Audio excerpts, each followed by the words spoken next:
That night, as I was looking at her on the bed, it was like as you just slap her in by bet. Do you feel sad when situations in your marriage press you and it's not Jesus that came out, it is the Adamic nature that came out? Do you break down in sadness to say, oh, this is 25 years after I gave my life to Christ, I am still a babe in Christ? Does it make you sad?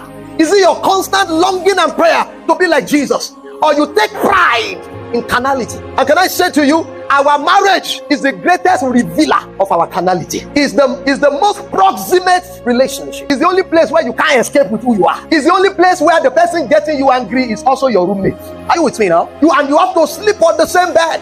We made up our mind in our marriage as one of the principles of keeping our marriage at peace and ensuring that reconciliation happens very fast is that we will never sleep in the visitor's room. Nobody will sleep in the visitor's room, no matter the anger, no matter. So I remember in the early days of our marriage, my wife is not driving me angry as much anymore.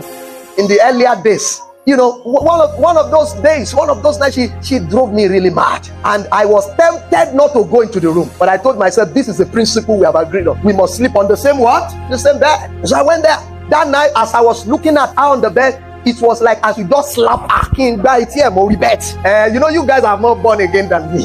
You never think like that. It was like you just slap her and say, you know, she was already sleeping. And in her sleep, she looked very gentle. I'm like, this one that is looking, look at that amount. That amount is like, I should just slap her. I was so angry. But you know the blessing of sleeping on the same bed? You know, I was angry, but I still managed to stay there because that's the principle. But you know, she turned her back at me on the bed and I was looking at her on the bed. I said, wow, oh my God. Something was shooting out at me on that bed. If you don't understand the English I'm talking about, I'm saying something was shooting out at me on that bed. And I'm like, oh my God, I cannot allow anger to steal the show. And you know, I was attracted. That's the benefit of staying on the same bed.